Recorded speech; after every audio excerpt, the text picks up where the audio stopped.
మానస TV news కి స్వాగతం. తాండూరు పట్టణంలోని బైపాస్ రోడ్డు సమీపంలో 50 లక్షల వ్యయంతో ముదిరాజు భవన నిర్మాణానికి శంకుస్థాపన కార్యక్రమం ఘనంగా జరిగింది.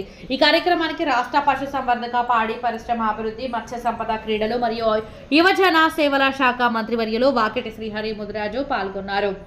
తాండూరు నియోజకవర్గ ప్రజల మనసు గెలుచుకున్న MLA Buyyani Manohar Reddy, Mudiraj corporation chairman Gnaneshwar ముఖ్య అతిథులుగా పాల్గొన్నారు. తాండూరు నేలపై అభివృద్ధి పునాది వేసిన మనోహర్ రెడ్డి కృషి అభినందనీయం. ముదిరాజు భవన నిర్మాణానికి ప్రభుత్వం పూర్తి సహకారం అందిస్తుంది అని అన్నారు. తాండూరులో ఉన్న నీటిపారుదల ప్రాజెక్టులో పూర్తి చేస్తాం అని వాకిటి శ్రీహరి అన్నారు. మానస ప్రతినిధి భూమేష్, వికారాబాద్ జిల్లా. పోదాం. బీసీ, ఎస్సీ, ఎస్టీ, అగ్రకులాల వాళ్ళు కూడా మన అన్నదమ్ములుగా భావించి మనం అందరినీ కలుసుకొని పోయే పద్ధతిలో పెట్టుకుందామని చెప్పుకుంటూ కామారెడ్డి డిప్రెషన్ లో భాగంగా మా సీఎం రేవంత్ అన్న గారు ఎన్నికలకు భాగంగా హామీ ఇచ్చినటువంటి ప్రతి కార్యక్రమం నెరవేరుస్తున్నాడు. అందులోనే భాగంగా 75 సంవత్సరాల నుంచి స్వతంత్రం వచ్చినప్పటి నుంచి ముదిరాజులకు ఒక కార్పొరేషన్ కూడా లేకుండా మన ముఖ్యమంత్రి ముదిరాజు కార్పొరేషన్ ఎవరు కూడా ఇవ్వలేరని చెప్తే నేను ఆ రోజు ఒకటే చెప్పిన, గెలుపు ఓటర్లు సహజం. నేను గెలిచినా నా గెలుపులో ప్రధానమైన పాత్ర ఉన్నది. గెలిచినా గెలవకున్నా కూడా మీకు ఖచ్చితంగా నా సొంత దక్కుతున్నాయని గెలిపిస్తానని చెప్తున్నా. ఆ రోజు మాట ఇచ్చిన ప్రకారం నేను గెలిచిన ఎంబడే ఇక్కడ మీకు ప్లేస్ అలాట్ చేయడం జరిగింది. అఫీషియల్ గా మీకు అలాట్ చేయడం జరిగింది. అలాట్ చేయడమే కాకుండా ఇక్కడ పోలీసులు తెప్పిస్తామని చెప్పినాం. మీకు ఎక్కడ కూడా భయపడవలసిన అవసరం లేదు. ఎందుకంటే ఇక్కడ పోలీసులు క్లియర్ అన్న మనకి ఇక డబ్బులకు కొదవలేదు. నేను ఇచ్చేటువంటి 50 లక్షలు సరిపోయినా సరిపోకుండా ఖచ్చితంగా అన్న ఎన్ని కోటి కానీ 2 కోట్లు తక్కువడనే ఖచ్చితంగా ఈ బిల్డింగ్ కంప్లీట్ చేయించే బాధ్యత అన్న భుజస్కంధాల పైన పెట్టుకుంటాడు.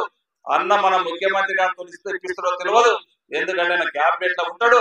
ఈ బిల్డింగ్ కంప్లీట్ చేసే బాధ్యత మీ అందరి సమక్షంలో నేను మన మంత్రివర్గంలో శ్రీహరన్న భుజస్కంధాల పైన పెడతా ఉన్నాను.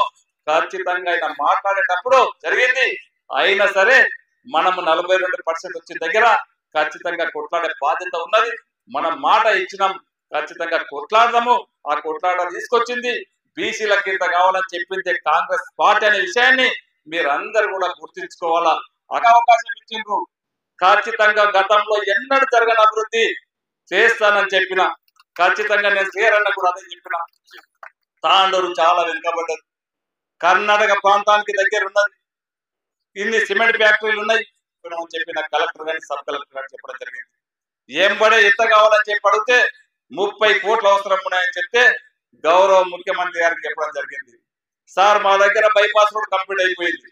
వేసినటువంటి రోడ్ల ఈ రోజు కంచెలు వాడుకోనున్నారు, ఫినిషింగ్ చేసిండ్రు. ఎందుకంటే మనం రైతులకు డబ్బులు ఇవ్వలేము. డబ్బులు ఇవ్వలేదే బలవంతంగా వాళ్ళని బెదిరించి రోడ్లు వేసిండ్రు. వాళ్ళకి కావాలి 30 కోట్లు అవసరం ఉన్నాయని చెప్తే తక్షణమే 30 కోట్లు శాంక్షన్ చేయడం కాకుండా ఈ రోజు జీవో ఇవ్వడం కాకుండా ఫండ్స్ కూడా రిలీజ్ చేయడం జరిగింది. ఇప్పటికీ చేపలు ఇస్తా ఉన్నారు. ఏదో చిన్న ముందుకి ఇక్కడ వచ్చిపోతా ఉంది. ఈ రోజు అట్లా కాదు, ట్రాన్స్పరెంట్ గా దానికి ప్రత్యేకంగా నిధులు కేటాయించి 128 కోట్ల రూపాయలు చేపలకు కేటాయించి దాంట్లో నాణ్యమైనటువంటివి.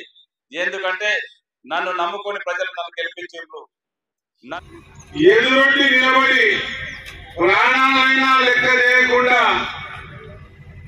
వీర బడుగు బలహీన వర్గాల కోసం పెద్దోన్ని కొట్టి పేదోనికి పెట్టేటువంటి తత్వం ఉన్న పండగ సాయన్న వారసులందరికీ కూడా నేను హృదయపూర్వక నమస్కారాలు తెలియజేస్తా ఉన్నా. చప్పట్లతో కృతజ్ఞత తెలియజేయాల్సిందిగా కోరుతా. అడిగింది కాబట్టి మాట్లాడేటప్పుడు చెప్తా, కానీ ఒక మాట ముగిస్తా.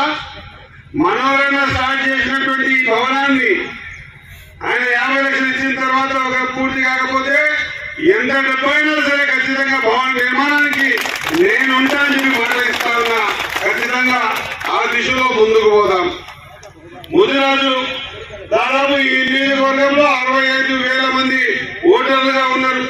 పెద్ద రాహుల్ గాంధీ గారు కన్యాకుమారికి ఎత్తి కాశ్మీర్ వరకు 4,350 కిలోమీటర్లు పాదయాత్రలు చేస్తున్న సందర్భంలో ఈ దేశంలో ఇంకా ఎన్నో ఉన్నాయి. కాబట్టి వీరు ఎంతమంది లెక్క కట్టాలా, వాళ్ళకు విద్య, ఉద్యోగాలు, ఆర్థిక ఖచ్చితంగా जिनकी जितनी आबादी है उनको उतना हिस्सेदारी मिलना चाहिए అని ఒక పెద్ద స్లోగన్ ఇచ్చి ఈరోజు భారతదేశం మొత్తం కూడా ఆ స్లోగన్ ఒక ఇంట్లో ఒక వ్యక్తి ఒక పిల్లగాడు చదివితే ఆ ఇల్లు 3 తరాలు బాగుపడుతుంది ఒక ఆలోచన.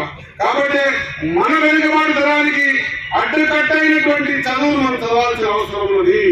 నేను మీకు మాట ఇస్తా ఉన్నా ఈ వేదిక ద్వారా దాదాపు 50 నుంచి 60 సంవత్సరాల ఆలోచన విధానం మన పెద్దలు చాలా మంది ఆలోచన చేశారు. ఏంటి బీసీ D/9 నుంచి A/1 కి రావాలా? ఈ రావడం వల్ల పిల్లలకు విద్యా ఉద్యోగాల్లో రిజర్వేషన్ ప్రక్రియ ఉంటుంది. నేను మీకు మాట ఇస్తా ఉన్నా, మీరు పిల్లల్ని చదివించండి. నేను మీకోసం ఖచ్చితంగా ఈ గవర్నమెంట్ రేవంత్ సమక్షంలో బీసీ D/19 నుంచి A/1 తీసుకొచ్చే ప్రక్రియ నా భుజాల స్కంధాల మీద వేసుకుంటానని మీకు మాట ఇస్తా ఉన్నా. ఉన్నది చిన్న చిన్న కొట్టాలు విధేయంగా భావిస్తున్నటువంటి ఎమ్మెల్యే గారు మీకు ఉన్నారు కాబట్టి, మిగతా పెద్దలందరూ కూడా ఉన్నారు కాబట్టి ఖచ్చితంగా ముందు ఏ అవసరం ఉన్నా కూడా ఖచ్చితంగా తాండూరు ఎమ్మడి వాకిటి శ్రీహరి ఉన్నాడు అన్న విషయాన్ని మర్చిపోవద్దని తెలియజేసుకుంటూ ఖచ్చితంగా భవిష్యత్తులో ఏ అవసరం ఉన్నా కూడా ఖచ్చితంగా మీ ముందు ఉంటానని తెలియజేసుకుంటూ ఈ చక్కటి కార్యక్రమం మొత్తం గుంజుకొని పంపిస్తున్నా. ఇక మాట్లాడేది బయటకు వచ్చే ఇప్పుడిప్పుడే ఈ గ్రౌండ్ కోసం దరఖాస్తు ఇచ్చిండు. ఇప్పుడే శాంక్షన్ ఇవ్వమని చెప్పేసి చైర్మన్ గారికి 5 కోట్ల రోజులు ఇస్తా ఉన్నా. ఖచ్చితంగా మీ ఎంబడి మేము ఉంటాం. యువకులారా రేపు భవిష్యత్తు మీది, మీ ఎంబడి మేము ఉంటాం. ఖచ్చితంగా ముందుకు సాగండి. ఖచ్చితంగా ఈ ప్రాంతాన్ని అభివృద్ధి చేసుకోండి. ఈ ప్రాంతం అభివృద్ధిలో మీరు కూడా